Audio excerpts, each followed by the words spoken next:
할렐루야. 하나님의 말씀에 우리 삶을 붙드신 줄 믿습니다.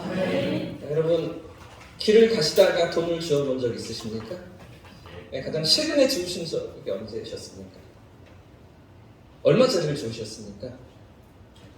저는 생각해 보니까 초등학생 때요, 초등학교 3학년 때였나, 이렇게 학교를 하고 집에 들어갔는데 5,000원짜리를 주었던 기억이 나요. 당시 5,000원은 아주 큰 돈이었는데요. 요즘 아이들 5만원짜리보다 더 큰 돈이 5,000원 아니었나 싶습니다. 근데 제가 주는 게 아니고요. 제 옆에 있던 친구가 주었습니다. 얼마나 분통하고 아쉽던지. 내가 주었어 했는데 이 녀석이 먼저 보고 주는 것이 얼마나 이렇게 속상했던지요. 한동안 땅만 보면서 걸었던 기억이 있습니다. 또 5,000원짜리가 없을까? 1,000원짜리는 없을까? 이러면서 오랫동안 이렇게 돈을 찾았던 그런 기억들이 있습니다. 그런데 평생 이 길바닥만 보면서 살아간다면 우리의 삶이 어떻게 될까요? 윌리엄 패더라는 사람이 쓴 글 중에 이런 이야기가 있습니다. 어떤 소년이 길을 걷다가 $5짜리 지폐를 주는 것이죠. 그리고 그는 얼마나 기분이 좋았던지 또 이런 일이 있을까 해서 땅만 쳐다보고 걸었다고 합니다. 그리고 일생 동안 길에서 물건을 줍는데 취미가 생겼는데요. 그런데 그가 평생 주는 것들은 단추가 29,519개, 머리핀이 54,127개, 그리고 수천 개의 동전들, 그 외에 자실구레한 수많은 것들을 많이 줍게 되었다는 것이죠. 평생 그렇게 주우면서 이런 취미를 가지고 살았다는 것입니다. 그러나 부자가 되지 못했고요. 이런 것들을 줍느라 아름다운 하늘도, 땅에 피는 꽃도, 지저귀는 새들도 보지 못하고 살았다고 합니다. 어느 구두 닦기 소년은 하루 종일 지나가는 사람들의 신발만 쳐다보았던 것이죠. 왜 그랬을까요? 구두 닦을 신발을 찾기 위해서죠. 그렇게 함으로써 생계를 유지할 수는 있었지만 그 이상의 것들을 쳐다볼 기회를 잃어버리고 만 것입니다. 사람이 무엇을 바라보며 사느냐에 따라서 삶이 달라지는 것이죠. 우리가 이 땅을 살아가면서 무엇에 마음을 집중하고 무엇에 우리의 시간을 투자하며 무엇에 우리 인생을 초점을 맞추어서 살아가느냐에 따라서 우리 삶의 결말이 달라진다는 것입니다. 오늘 우리는 무엇을 바라보며 살아가고 있습니다. 무엇이 우리의 마음을 채우고 있습니다. 무엇을 향해 여러분은 과연 인생길을 달려가고 계십니까? 이 시간 우리는 지난주에 이어서 다니엘이라는 한 사람을 주목해 보려고 합니다. 어려움과 위기 속에서도 절망하지 않고 포기하지 않았던 하나님의 사람 다니엘이었죠. 이 다니엘이 어떤 사람이었습니까? 나라를 잃고요, 가족도 잃고요, 꿈과 희망을 잃어버린 그 처참한 현장에도 다시 일어나 세상 가운데 우뚝 서면서 무려 4명의 임금이 지나가고요, 그렇죠? 느부갓네살, 벨사살, 그 다음은요 다리오, 그리고요 누가 있죠 또? 아수에로 임금까지. 이런 임금들이 4명의 임금이 지나가고요, 3개의 제국이 바뀌는데요. 바벨론 제국에서 메대 제국으로, 그 다음은요 페르시아 제국으로 바뀌는 이런 가운데서도 70년이 넘도록 총리로 하나님 앞에 쓰임받고요, 세상 가운데 우뚝 섰던 이 다니엘이라는 인물을 우리가 살펴보려고 하는 것이죠. 과연 그를 일으켜 세운 것이 무엇이었습니까? 그가 무엇을 바라보며 살았기 때문에 이런 위대한 인생을 살아낼 수가 있었던 것입니까? 그 절망의 자리에서, 그 어려움 가운데서도 낙심치 않도록 이 다니엘을 붙잡아 주었던 것이 과연 무엇이었을까요? 사실 다니엘은 너무나 어려운 시기에 태어났죠. 나라가 망했습니다. 모든 백성들이 포로로 끌려가고 있습니다. 1차, 2차, 3차로 왕족과 귀족이, 또 기술자들이, 더 나아가서 일반 백성들까지 모두 다 끌려가는 그런 상황 가운데 가장 먼저 끌려갔던 왕족과 귀족들 가운데 이 다니엘이 있던 것이죠. 왕족이었으면 뭐합니까? 귀족이면 뭐합니까? 노예가 되어서 포로로 끌려가는데요. 그런데 이런 상황 가운데서 이 어린 시절에, 청소년 시기에 끌려갔던 다니엘이 믿음으로 이 모든 삶의 자리를 감당하고요, 그런 가운데서 하나님께 위대하게 쓰임받고 있었던 것이죠. 과연 무엇이 그에게 있었기 때문에 그가 무너지지 않을 수 있었던 것입니다. 그 절망의 자리에서, 그 어려움의 현장에서도 어떻게 그가 믿음으로 일어설 수가 있었던 것입니까? 지난주에 우리는 이 다니엘에게 하나님을 향한 신뢰와 기다림이 있었다는 것을 생각해 보았죠. 하나님을 향한 신뢰. 그럼에도 불구하고 하나님을 신뢰했던 것입니다. 그럼에도 불구하고 하나님을 기다렸던 것이죠. 하나님의 때를 기다렸던 다니엘이라는 것을 우리가 생각해 보았었죠. 자, 오늘은 보다 구체적으로 그의 삶 속에 있었던 세 가지 사실을 함께 생각해 보려고 하는데요. 다니엘서 전반을 통해서 우리 1장부터 12장까지의 말씀을 통해서 그의 삶 속에 어떤 세 가지의 믿음의 모습이 있었는가를 함께 생각해 보기를 원합니다. 먼저 그의 삶의 중심에 아주 중요한 한 가지 생각이 있었는데요. 이 세 가지보다 먼저 있는 것입니다. 이 한 가지 생각이 중심 사상이 있었기 때문에 이 세 가지가 가능했던 것인데요. 먼저 오늘 읽었던 22절 말씀을 같이 한번 읽어보겠습니다. 22절 시작. 옛적부터 항상 계신 이가 와서 지극히 높으신 이의 성도들을 위하여 원한을 풀어주셨고 때가 이름에 성도들이 나라를. 지금 다니엘의 중심에 어떤 생각이 있을까요? 그의 마음 가운데 어떤 마음이 중심이 있는 것입니까? 지극히 높으신 이가 다스리신다. 이 믿음이 있었던 거죠. 나라가 망했지만, 비록 나는 포로로 끌려가 있지만, 내가 원하던 상황이 아니고 어려움이고 고난이고 아픔이지만 이 상황 가운데 지극히 높으신 이가 다스리고 계신다라는 믿음이 다들에게 있었다는 것이죠. 이 중심이 그 삶 가운데 있었기 때문에 이 포로로 끌려온 상황에서도 무너지지 않을 수 있었던 것이죠. 그 모든 위기와 어려움 속에서도 이 모든 것을 극복하고 위대하게 쓰임받을 수가 있었던 것인데요. 사실 이 다니엘의 이 중심 사상은요, 지극히 높으신 하나님이 다스리신다라는 이 중심 사상은요, 다니엘서 전체에 계속돼서 반복됩니다. 끊임없이 반복됩니다. 7장 22절 말씀을 읽으셨는데 사실은요 3장에서부터 시작되고 있거든요. 3장 26절 말씀을 한번 찾아보겠습니다. 3장 26절 먼저 3장의 26절 말씀을 같이 한번 읽어보겠습니다. 시작. 느부갓네살이 맹렬히 타는 풀무 마귀 가까이 가서 불러 이르되 어떤 하나님이 등장하고 있습니까? 지극히 높으신 하나님이, 그죠? 지극히 높으신 하나님의 종, 이렇게 말하면서 지극히 높으신 하나님을 언급하고 있죠. 이 3장에서부터 출발해요. 4장으로 넘어가 보겠습니다. 4장 2절 말씀도 보십시오. 4장 2절 제가 읽겠습니다. 지극히 높으신 하나님이, 마찬가지죠. 4장 17절 말씀도 보십시오. 17절 같이 읽겠습니다. 시작. 이는 순찰자들의 명령대로요 거룩한 자들의 말대로이니 지극히 높으신 이가 사람들의 나라를 누가 다스리신다고요? 자, 24절 말씀도 보십시오. 24절 제가 읽겠습니다. 왕이여, 그 해석은 이러하니이다. 곧 지극히 높으신 이가 명령하신 것이. 누가 명령하셨습니까? 다 찾을 수가 없습니다. 4장 25절에도 있고요. 4장 32절에도 있습니다. 34절에도 지극히 높으신 이가 등장합니다. 5장으로 넘어가 보십시오.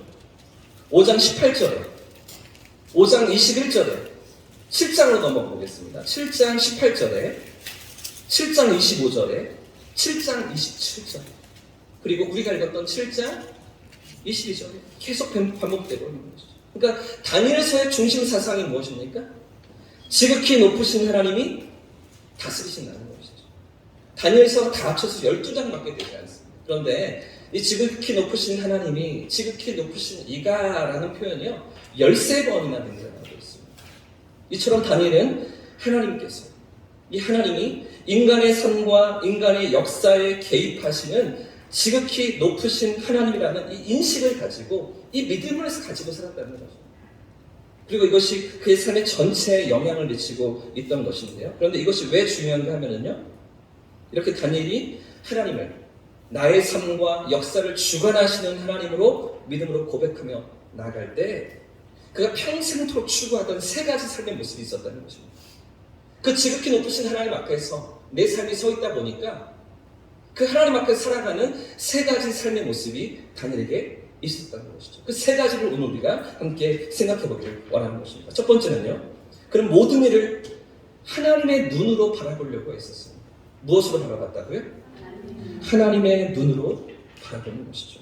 자, 1장부터 그런 다니엘의 모습이 등장하고 있습니다. 1장 말씀을 함께 찾아보겠습니다. 1장 8절 말씀인데요. 우리가 잘 아는 다니엘이 등장하는 가장 첫 번째 믿음의 고백입니다. 1장 8절을 함께 읽겠습니다. 시작. 다니엘은 뜻을 정하여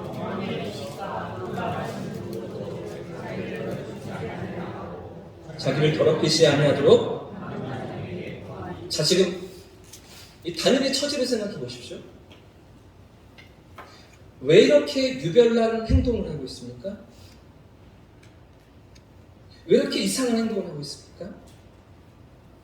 인간의 관점을 볼 때는 그 많은 포로들 가운데 뽑혀서 왕궁에 들어가서 왕에게 음식을 받아먹고 교육을 받고 그래도 뭔가 관리로 쓰임받을 수 있는 기회가 주어진 것, 이게 얼마나 대단한 일입니까? 사실은요, 그 음식을 먹으며 공부했던 모든 그 아이들이 다 관직에 오르는 것이 아니었을 텐데 그런 가운데서 왜 이렇게 유별을 떨고 이상한 행동을 하고 있는 것입니까? 왜 이렇게 잘 먹여주고 잘 입혀주고 공짜로 공부시켜주고 선진국의 문명을 가르쳐주겠다는데 왜 그렇게 복잡하게 이거 못합니다, 이거 안 됩니다, 이건 나는 할 수가 없습니다, 이렇게 말하고 있는 것입니까? 다니엘은 그저 인간의 눈이 아니라 하나님의 눈으로 상황을 바라보았기 때문이죠. 그래서 아무리 좋아 보이는 것도 거절하고 있는 것입니다.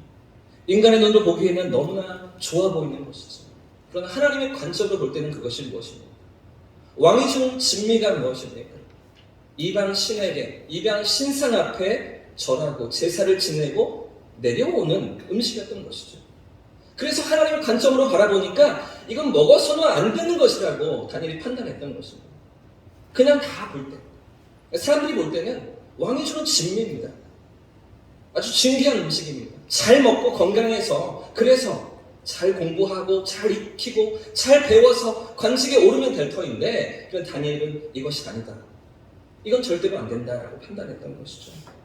다니엘은 이런 것들을 볼 때마다 하나님의 뜻이 어디에 있는지, 하나님의 관점이 무엇인지, 하나님이 원하시는 것이 무엇인지 바라보았다는 것입니다. 뿐만 아니라 다니엘서 전체를 보면요, 하나님께서 다니엘에게 보여주신 여러 가지 환상들이 있거든요. 7장부터 이어지는 말씀들 가운데 하나님 특별히 다니엘에게 주신 여러 환상들이 등장하고 있습니다. 그런데 다니엘은 이런 것들을 볼 때마다 언제나 하나님의 관점이, 하나님의 관심이 어디를 향하시는지 바라보고 있습니다. 그저 환상을 보고 특별한 경험을 하고 무언가 특별한 체험을 한 것으로 끝나는 것이 아니라 그 가운데 하나님의 마음이 어디를 향하시는지, 하나님의 뜻이 어디에 있는지를 알기 위해서 애쓰고 있는 것이죠. 한 예를 찾아보시겠습니다. 다니엘서 7장 말씀인데요. 오늘 본문 위에 다니엘서 7장 15절과 16절 말씀에 그런 대목이 등장하고 있습니다. 15절과 16절 말씀도 같이 읽겠습니다. 시작. 나 다니엘이 중심에 근심하고 내 머릿속에 환상이 나를 번민하게 한지다. 내가 그 곁에 모셔 선 저들 중 하나에게 나아가서 이 모든 일의 진상을 물으매 그가 내게 말하여 이 일의 해석을 알려주며 이르되. 지금 다니엘이 번민하면서 찾아내려고 애쓰고 있는 것이 무엇일까요? 하나님의 관점이죠. 하나님의 뜻이 어디에 있는가, 그것을 알고자 하는 것입니다.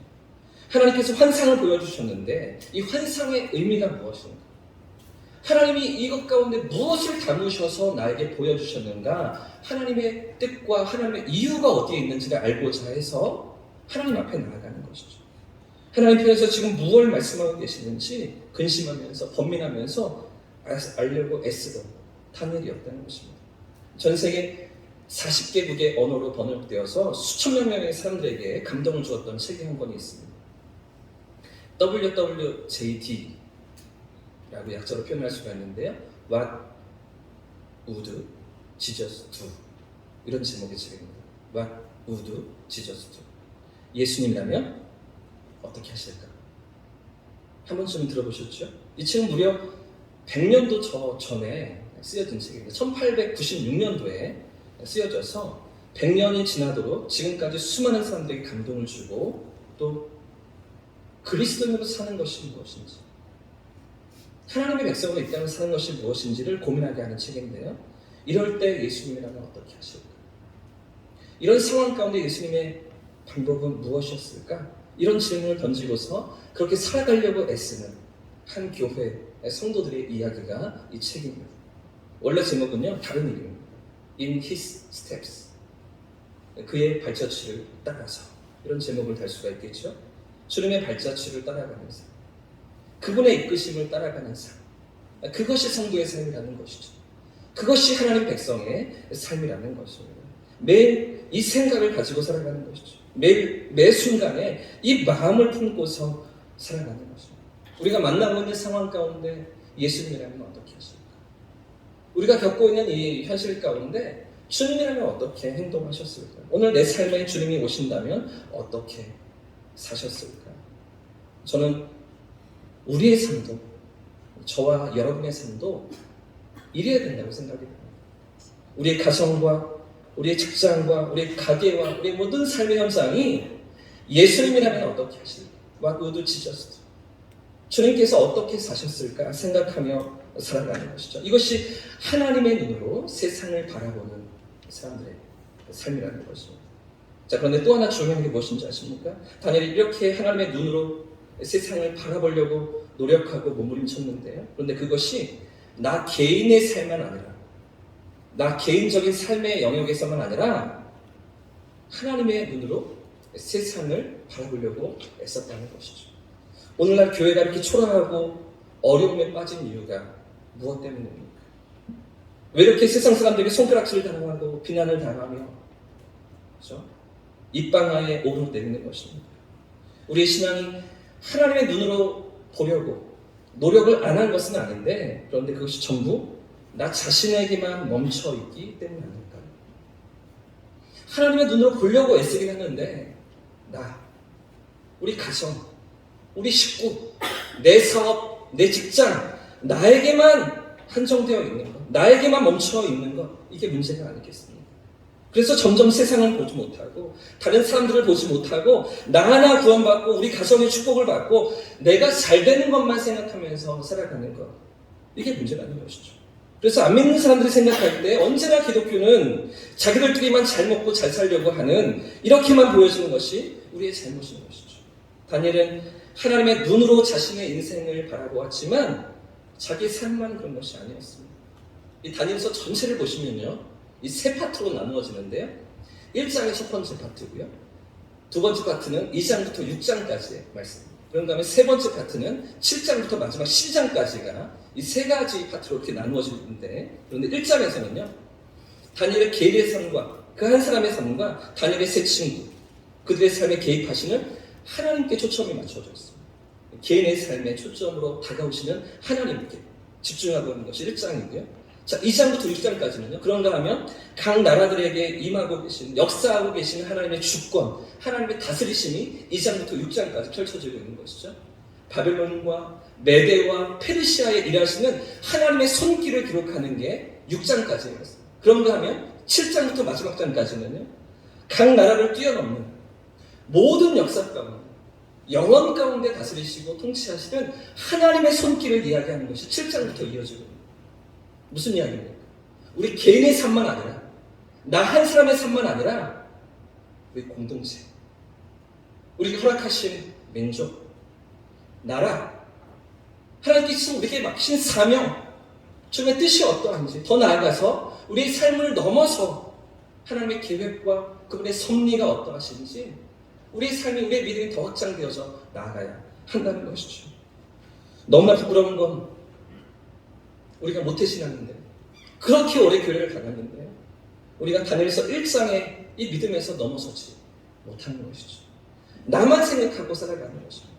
우리 가정만 생각하며 살아가는 것입니다. 내게 임하신 하나님, 우리 가정에 임하신 하나님도 너무나 중요하죠. 그러나 진도를 나가야 하잖아요. 하나님께서 맡기신 사명이 무엇인지, 우리 부르심의 소망이 무엇인지, 하나님께서 뜻하신 바가 무엇인지를 바라보면서 우리의 삶의 영역을 넘어서 나라와 민족을 품고 열방과 성교를 감당하는 그런 믿음의 자리로 우리 삶이 나아가야 하는 것 아니겠습니까? 다른 성도들을 위해서도 기도하고요, 교회를 위해서도 기도하고요, 나라와 민족을 위해서, 열방을 위해서 기도하는 우리가 되어야 하지 않겠습니까? 하나님의 눈으로 우리의 삶을 바라볼 수 있기를 축복합니다. 그런가 하면 우리 교회를 하나님의 눈으로 바라볼 수 있기를 축복합니다. 그런가 하면 이 나라, 이 민족을 품고 주님 앞에서 기도하는 것이죠. 하나님 앞에서 몸부림치는 것입니다. 더 나아가서 열방을 품고 선교를 품고 하나님 앞에 기도하는 저와 우리 모두의 삶이기를 주님 이름으로 축복합니다. 하나님의 눈으로 세상을 살아가는 것이죠. 1장만 아니라 2장과 6장까지의 삶으로 7장을 넘어서는 삶으로 우리가 나아가는 것입니다. 하나님의 관점으로 세상을 바라보면서 우리 삶의 자리를 감당하는 것이죠. 다니엘이 죽었던 것은 하나님의 시선으로 세상을 바라보는 것입니다. 그런가 하면 두 번째는요, 이 다니엘은 늘 하나님과 친밀해지기 위해서 몸부림쳤다는 것인데 6장 말씀을 찾아보겠습니다. 6장 10절 말씀을 다시 한번 읽어보겠습니다. 6장 10절입니다. 시작. 다니엘이 이 조서에 왕의 도장이 찍힌 것을 알고도 자기 집에 들어가서는 윗방에 올라가 예루살렘을 향한 창문을 열고 전에 하던 대로 하루 3번씩 무릎을 꿇고 기도하며 그의 하나님께 지금 여기 등장하는 조서가 무엇인지가 중요한데요. 이 조서는 지금 왕이 정한 법이었습니다. 근데 이 법을 정했던 왕조차도 바꿀 수가 없는, 경계할 수가 없는 그런 법이었죠. 근데 지금 이 법을 안 지키면 죽는 겁니다. 사자굴에 던져지고 죽이겠다는 겁니다. 그런데 이런 상황 가운데서 다니엘이 어떻게 반응합니까? 이런 조서가 내려진 가운데서 다니엘이 어떻게 행동하고 있습니까? 다른 것은 모르겠는데, 그런데 하나님과의 친밀함은 놓칠 수가 없다는 것이죠. 왕이 정한 법을 어길지언정 하나님과의 만남은 포기할 수가 없다는 것입니다. 사자굴에 들어갈까 죽을지언정 내 목숨을 내놓을지언정 하나님을 포기할 수 없다는 것이 다니엘의 신앙이었습니다. 올해를 시작하면서 우리가 함께 성경 통독을 하고 계시죠? 벌써 절반이 지나가고 있는데 왜 여러분 하루하루 살기도 촉박한데 시간이 쫓기는데 직장을 다니면서 업무 처리하기도 정신이 없는데 그런데 왜 매일마다 성경을 읽자고 그렇게 고민하는 것입니다. 왜 없는 시간에 말씀을 우리가 붙들어야 한다고 그렇게 계속 말하는 것입니다. 왜 카톡방을 만들고 영상을 만들어서 올리면서 이 말씀을 읽자고 계속 권하는 것입니까? 하나님과 친밀해지는 것이죠. 주님과의 친밀하심을 누리자는 것은 일주일 내내 내 맘대로 살다가 나 혼자서 살다가 주일이 되어서야 성경책을 꺼내들고 교회 나오는 것이 아니라 주님과의 친밀한 사귐을 누리며 살아가자는 것이죠. 하나님과의 친밀함이 왜 중요한지 아십니까? 이 주님과의 친밀함이 우리 삶에 왜 있어야 되는지 아십니까? 보십시오. 시편 말씀을 찾아보겠습니다. 시편 25편 말씀인데요. 다니엘서 앞에 시편 25편 14절 말씀을 함께 찾아보겠습니다. 이 하나님과의 친밀하심이 왜 중요한지가 이 시편 25편에 나와 있는데요. 25편 14절 말씀.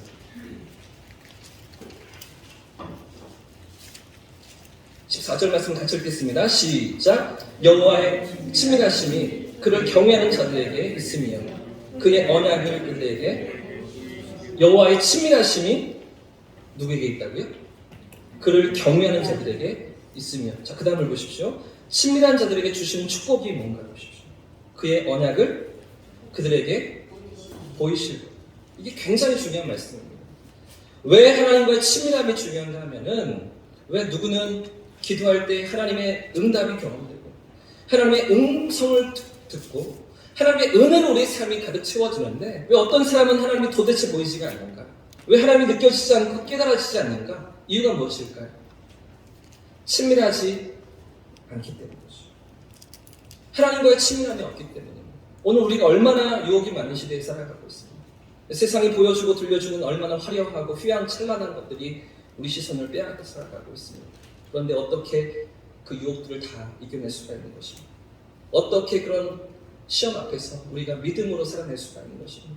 우리 청년들 조금만 밤늦게 TV를 틀어도 잠깐만 방심하고 SNS를 열어도 잠깐 한눈을 팔아도 어느새 코앞에 다가와 있는 것이죠. 이런 유혹들을 어떻게 이길 수가 있는 것입니까? 하나님과의 친밀함, 하나님과의 만남, 그 친밀함 가운데 우리가 이길 수 있는 것이죠. 하나님 앞에서 하나님과의 친밀함을 누리며 살아갈 때 그때만 이길 수가 있는 것입니다. 시편 25편 14절에 여호와의 친밀하심이 그를 경외하는 자에게 주시는 그 능력이 무엇이라고요? 그의 언약을 그들에게 보이시리로다. 그럼 그 언약을 그들에게 보여주신다는 게 어떤 의미입니까? 언약을 보여주신다. 어떤 뜻이겠습니까? 하나님의 언약을 눈앞에서 이루어 주신다는 것이죠. 그 언약이 삶 속에 이루어지는 현장을 경험하게 하신다는 것입니다. 하나님과의 치밀한 사귐을 가지고 살아갈 때, 하나님과의 치밀함 속에서 우리가 살아갈 때 그 하나님 말씀의 눈으로 우리의 삶을 바라보고 세상을 바라보며 살아갈 때, 그때 우리 속에 이루시는 하나님의 놀라운 손길을 경험할 수가 있는 것이죠. 오늘 우리의 삶이 이런 친밀함 속으로 나아갈 수 있기를 축복합니다. 주님과의 친밀한 사귐을 누리는 이 여름이 되시기를 축복합니다. 이것이 가능하기 위해서 하나님과의 친밀함이 필요한 것이죠. 마지막으로 다니엘이 평생 몸부림치며 추구했던 것이 있습니다. 첫 번째는요, 하나님의 관점으로 바라봤고요. 두 번째는요, 하나님과의 친밀함을 유지하기 위해 몸부림쳤다는 것이죠. 지극히 높으신 하나님 앞에서 그 하나님의 관점으로 세상을 바라보고 내 인생을 바라보고 그 하나님과 친밀함을 누리기 위해서 매 순간 하나님 앞에 깨어있기 위해서 애쓰는 다니엘의 삶이었다는 것인데, 마지막 세 번째는 무엇일까요? 평생 공부하는 삶이었다는 것입니다. 평생 공부하는 삶. 무엇을 공부했을까요? 다니엘이 무엇을 공부하며 평생을 달려갔을까요? 말씀을 배우고자 하는 갈망이 그의 삶에 있었던 것이죠. 다니엘서 9장 말씀이 바로 그 모습인데 9장으로 넘어가 보겠습니다. 다니엘서 9장 1절과 2절 말씀 같이 읽어볼까요? 9장 1절과 2절 시작. 메대 족속 아하수에르의 아들 다리오가 갈대아 나라 왕으로 세움받던 첫해 곧 그 통치 원년에 나 다니엘이 책을 통해 여호와께서 말씀으로 선지자 예레미야에게 알려주신 그 연수를 깨달았나니 곧 예루살렘의 황폐함이 70년 만에 그치리라 하신 것입니다. 지금 이 9장의 상황은요, 다니엘에게 있어서 아주 격변기입니다. 정치적인 격변기입니다. 이 바벨론에서 메대로, 또 메대에서 페르시아로 왕국이 바뀌고 있는 그런 상황인 것이죠. 그리고 다리오라고 하는 새로운 임금이 등극하고 있는 상황입니다. 이전에 총리로 쓰임 받았지만 새로운 왕이 이제 득세하면서 자신의 처지가 어떻게 될지 모르는 그런 상황 가운데 다니엘이 있던 것이죠. 자, 근데 이런 격변기에, 이런 위태로운 상황 가운데 다니엘이 무엇을 하고 있습니까? 이런 상황 가운데 다니엘이 어디로 나아가고 있습니까? 인터넷을 뒤지면서 국제 정세를 살피고 있습니까? 주식 시세를 확인하고 있습니까? 그렇지가 않죠. 하나님의 뜻이 무엇인지를 확인하고 있는 것입니다. 하나님의 뜻이 무엇인지를 알기 위해 성경책을 펼쳐들고 있는 것입니다. 그는 예레미야서를 읽으면서 하나님의 뜻 두 가지를 발견하고 있는 거예요. 첫 번째는 왜 이렇게 나라가 망했는지, 왜 우리가 포로로 끌려와 있는지, 그 비참하게 된 원인이 무엇인가를 예레미야서를 통해서 깨닫고 있었습니다. 또 한 가지는요, 그 말씀 가운데 회복에 대한 말씀을 다니엘이 경험하고 있다는 것이죠. 아무리 강력한 나라가 등장하고 아무리 강력한 다리오가 권세를 잡는다고 할지라도 하나님의 때가 되면, 하나님이 긍휼히 여기시면 70년 만에 우리가 돌아갈 것이다, 나라가 회복될 것이다 라는 약속의 말씀을 다니엘이 붙들었던 것입니다. 근데 중요한 건요, 지금 이때 다니엘서 9장에 다니엘의 나이가 몇 살쯤 되었을까요? 이 예레미야서를 확인하고 있는, 살피고 있는, 말씀을 붙들고 연구하고 있는 다니엘의 나이가 몇 살쯤 되었을까요? 약 85세쯤으로 추정합니다. 85살의 할아버지가 말씀 붙들고 묵상하며 연구하고 있는 것이죠. 10대 소년 때 붙들려왔습니다. 청소년 시기에 붙들려왔습니다. 다니엘이 평생을 살아가면서 말씀 앞에서 하나님의 뜻이 어떠한지 말씀을 연구하는 자로 하나님의 뜻을 깨닫기 위해 살아갔다는 것이죠. 우리의 삶이 이런 자리로 나아갈 수 있기를 축복합니다. 우리 평생의 말씀을 가까이 하는 저와 성도님들의 삶이길 축복합니다. 그 말씀 앞에서 우리의 믿음이 성장하며 하나님의 뜻을 분별하며 이 땅을 살아가는 저와 우리 모두의 삶이었으면 참 좋겠습니다. 다니엘은 이렇게 하나님의 말씀을 가까이 하면서 말씀을 연구하면서 주님의 뜻이 무엇인가를 깨달았던 것인데요. 그리고 9장 1절과 2절에서 하나님의 말씀을 깨달은 이후에 다니엘은요, 9장 3절 말씀 보겠습니다. 말씀 9장 3절로 연결됐는데요. 같이 한번 3절도 읽겠습니다. 시작. 내가 금식하며 베옷을 입고 죄를 덮어쓰고 주 하나님께 기도하며 간구하기를 결심하고. 자, 1절과 2절에서 말씀을 깨달은 다니엘이 지금 어디로 나아가고 있습니까? 어떤 자리로 나아가는 것입니까? 말씀을 깨닫고 나니까 기도의 자리로 나아가는 것이죠. 기도하기로 결심하는 것입니다. 오늘 이 자리에 우리 모두가 있기를 축복합니다. 하나님 말씀을 깨닫고 그 말씀을 붙잡고 기도하는 자들로 나아가는 저와 우리 성도님들의 삶이길 축복합니다. 오늘 세 가지를 말씀드렸습니다. 지극히 높으신 하나님, 그 하나님 앞에서 우리의 삶이 하나님의 관점으로 우리 인생을 바라보고 이 세상을 바라보며 하나님 뜻이 어디 있는지를 분별하는 것이, 그런가 하면 하나님과의 친밀함을 누리기 위해서 몸부림치는 것입니다. 나 혼자 살아가는 것이 아니라 주일에만 하나님을 찾는 것이 아니라 우리 삶의 모든 순간에 하나님의 주인 되심을 인정하면서 주님의 인도하심을 따라가기 위해 친밀함을 사모하며 주님과의 친밀한 앞으로 나아가기를 애쓰는 것이죠. 마지막 세 번째는요, 평생을 말씀 앞에서 살아갑니다. 결국은 우리의 신앙의 승부는 말씀 앞에서 이루어지는 것이죠. 얼마나 우리가 말씀을 붙들고 살아가느냐, 하나님 말씀 앞에 끼어있느냐, 지극히 높으신 하나님 말씀 앞에 우리의 삶이 나아갈 때 오늘도 우리 삶 가운데 허락하시는 놀라운 응답의 역사, 도우심의 역사, 함께 하시는 역사를 우리 모두가 누릴 수 있기를 축복합니다. 그런 하나님의 은혜 가운데 이 한 주간도 승리하시고 이런도 승리하시는 저와 우리 모두의 삶이길 축복합니다.